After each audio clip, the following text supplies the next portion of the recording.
Hello friends, तो कैसे हैं आप लोग? बढ़िया ही होंगे। तो आज हम पढ़ने वाले हैं इस वीडियो में graph of equations having no solution. मतलब ऐसा ग्राफ जिसका सॉल्यूशन ही नहीं होता है। ठीक है, तो किस प्रकार का मतलब जो ग्राफ बनेगा किस प्रकार का बनेगा। ठीक है, तो सच ग्राफ लाइन्स आर पैरेलल।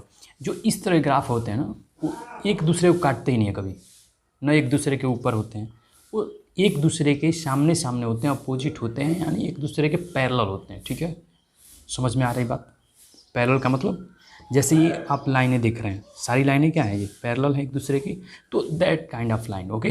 तो उस पर हम आज बात करने वाले हैं। तो एक एग्जांपल से समझेंगे इस चीज़ को कि क्या हो रहा है एक्चुअली। ठीक है, so graphically that the system of linear equation x plus 2y minus 4 equal to 0, 2x plus 4y minus 12 equal to 0 is inconsistent, that is has no solution.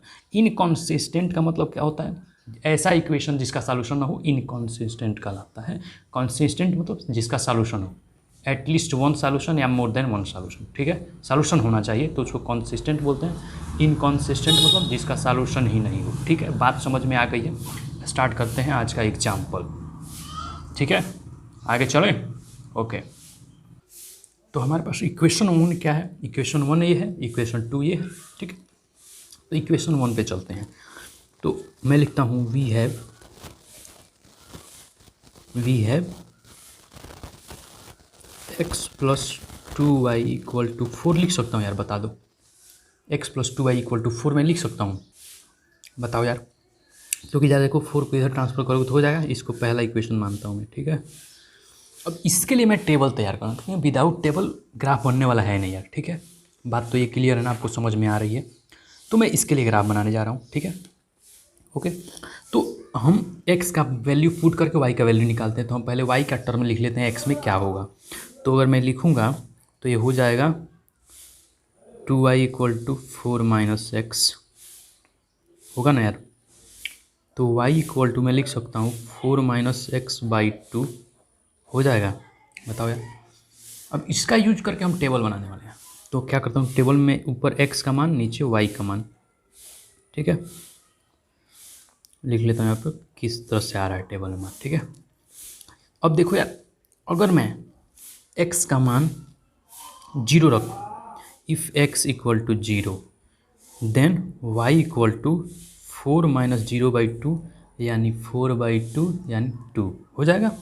तो अगर x 0 रख रहे हैं तो क्या आ रहा है यहाँ पे 2 आ रहा है। ठीक है, बात समझ में आ रही है? दिख रही है आपको समझ में? मतलब क्या हो रहा है इधर। ठीक है, अगर मैं x इक्वल टू 4 लिख देता तो y बराबर क्या हो जाता, 4 माइनस 4 बाई 2 यानी 0 बाई 2 यानी 0 हो जाता।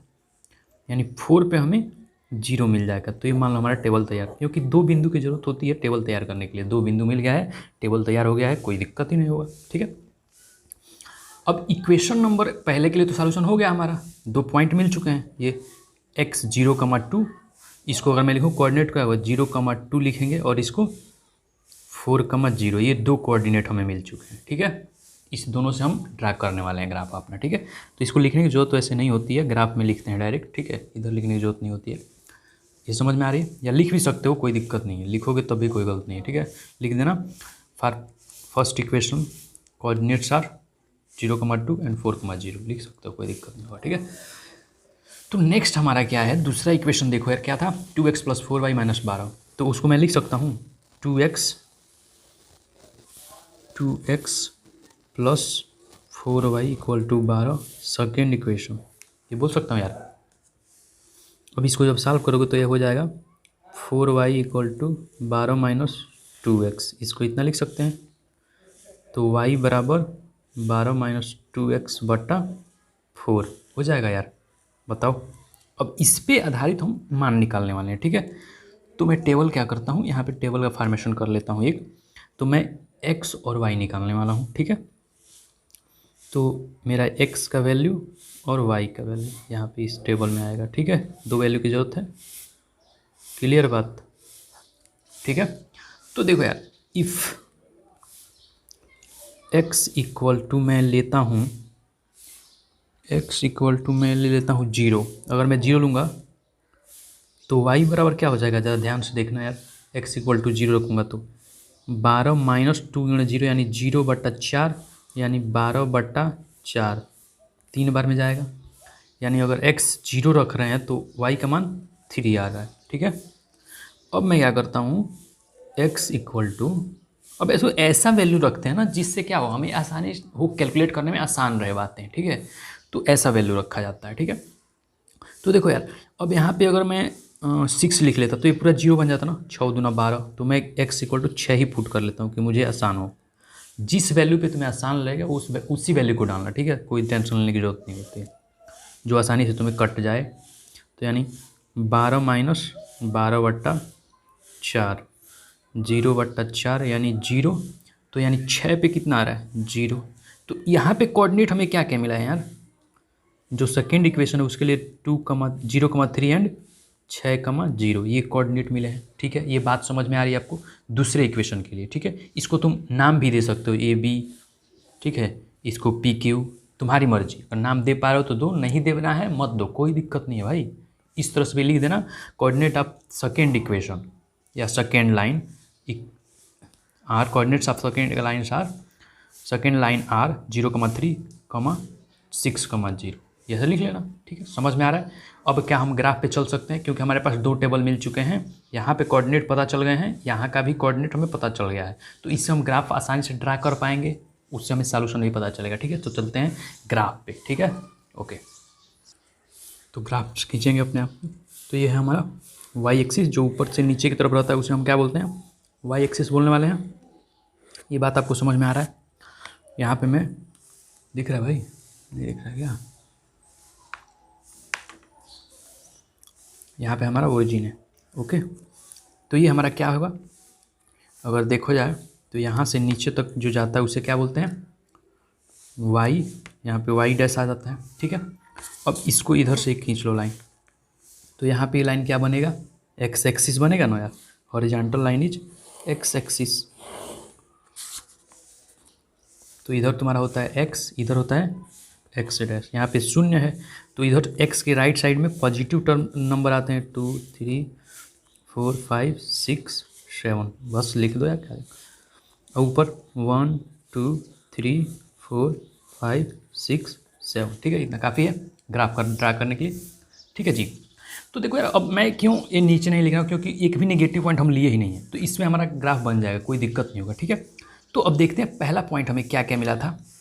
ठीक है, तो पहला इक्वेशन हमारा था x + 2y = 4, जिसके जीरोज मिले हैं 0,2, 4,0। ठीक है, तो यानी 0,2, 4,0 याद रखना है, इस पर मैं कैलकुलेट करूँ। ठीक है, 0,2 और 4,0 मैं मार्क करने वाला हूँ। 0,2 यानी 0 पे कितना आया था, 2 आया था, यानी 0 पे 2 कहाँ आएगा यार, x का 0 और y का 2, यानी इस बिंदु पे। ठीक है, नेक्स्ट पॉइंट था 4,0, 4 पे 0 आया था, मतलब 4x का 4 और y का 0, तो यहाँ पे आएगा। अगर मैं इसका बिंदु लिखूँ तो क्या लिखूँगा इसके लिए, 0,2 है ये, और ये क्या है 4,0 है। क्लियर है बात, आपको समझ में आ रहा है। इसको मैं जोड़ देता हूँ तो वो लाइन हमें मिल जाएगा, पहला वाला लाइन। क्लियर है बात, समझ में आ रहा है। ये हमारा L1 है, यानी पहला लाइन, जिसका इक्वेशन क्या था, x + 2y - 4 = 0, ये वाला लाइन है। ठीक है, नेक्स्ट लाइन देखते हैं। नेक्स्ट के लिए जो 0 आ रहा है उसको मैं दिखाता हूँ, उसके बाद लिखता हूँ मैं नेक्स्ट लाइन के L2 के लिए। तो नेक्स्ट लाइन के लिए हमारा इक्वेशन मतलब यहाँ पे है 2x + 4y - 12 = 0 एक्चुअली दिया था वो। तो बिंदु हमारे पास है 0,3 और 6,0, 0,3, 6,0।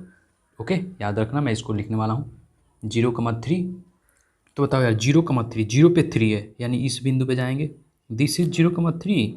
ओके, और 6 पे 0 था, 6 पे 0, 6 पे 0, तो ये 6,0 ये वाला पॉइंट है।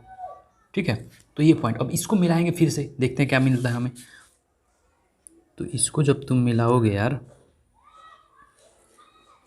अब देखो लाइन को ध्यान से, ये L2 मिला है हमें, ये कौन सा लाइन है, ये वाला लाइन हमारा L2 है, जिसका इक्वेशन क्या था यार, L2 = 2x + 4y - 12 = 0, ये L2 का इक्वेशन था। क्लियर है बात, समझ में आ रही, ये वाला। अब देखो यार, दोनों लाइनें क्या एक दूसरे के समांतर है, पैरेलल है, तो क्या पैरेलल लाइनें हाँ समझो यार इसको, क्या पैरेलल लाइनें कभी एक दूसरे को काटती हैं? नेवर दे इंटरसेक्ट, ओके, कभी नहीं काटती हैं, ना इस पे आएगा ही। तो जब पैरेलल लाइन होगा तो क्या तुम बोल सकते हो कि इसका सॉल्यूशन आएगा? कुछ भी सॉल्यूशन आएगा ही नहीं। जब तक ये काटता नहीं है एक दूसरे को तब तक सॉल्यूशन नहीं निकलता है, तो सॉल्यूशन आएगा क्या इसका? तो सॉल्यूशन आने का कोई सवाल ही नहीं है। समझ रहे हो बात? क्लियर समझ में आ रहा है? तो जिससे हम ये बोल सकते हैं कि ये जो लाइंस है ये क्या है, एक दूसरे के पैरेलल है। क्या बोल सकते हैं ना, लाइंस आर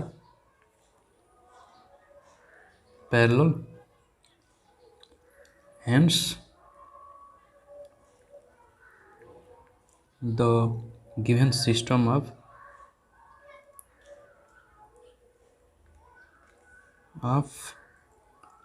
equations, क्या बोल सकते हैं, इक्वेशन हैज नो सॉल्यूशन। बोल सकते हो ऐसा ना? तो बस यही बोलना होता है, लास्ट में ये लिख देना अपना लाइन ग्राफ बनाने के बाद। समझ में आ गया बात? तो यानी इस तरह के जब पैरेलल केस आ जाए, लाइनें जब एक दूसरे के समांतर हैं, तो उस केस में हमें क्या मिलता है? एक भी सॉल्यूशन नहीं मिलने वाला है। ठीक है, बात मुझे लगता है समझ में आ गया होगा। तीनों ग्राफ का जो प्रोसेस हमने बता दिया है, ये लास्ट था। ठीक है, 3 प्रकार के ग्राफ होते हैं, तीनों प्रकार के कवर कर चुका हम। अगर वीडियो आपको अच्छा लगा है तो लाइक करें, सब्सक्राइब करें, अपने दोस्तों के साथ शेयर करें और हमें एजुकेशन को अच्छा बनाने में हमारी मदद करें। ठीक है, और देखते रहे Aakash math magic. Have a good time. Thank you.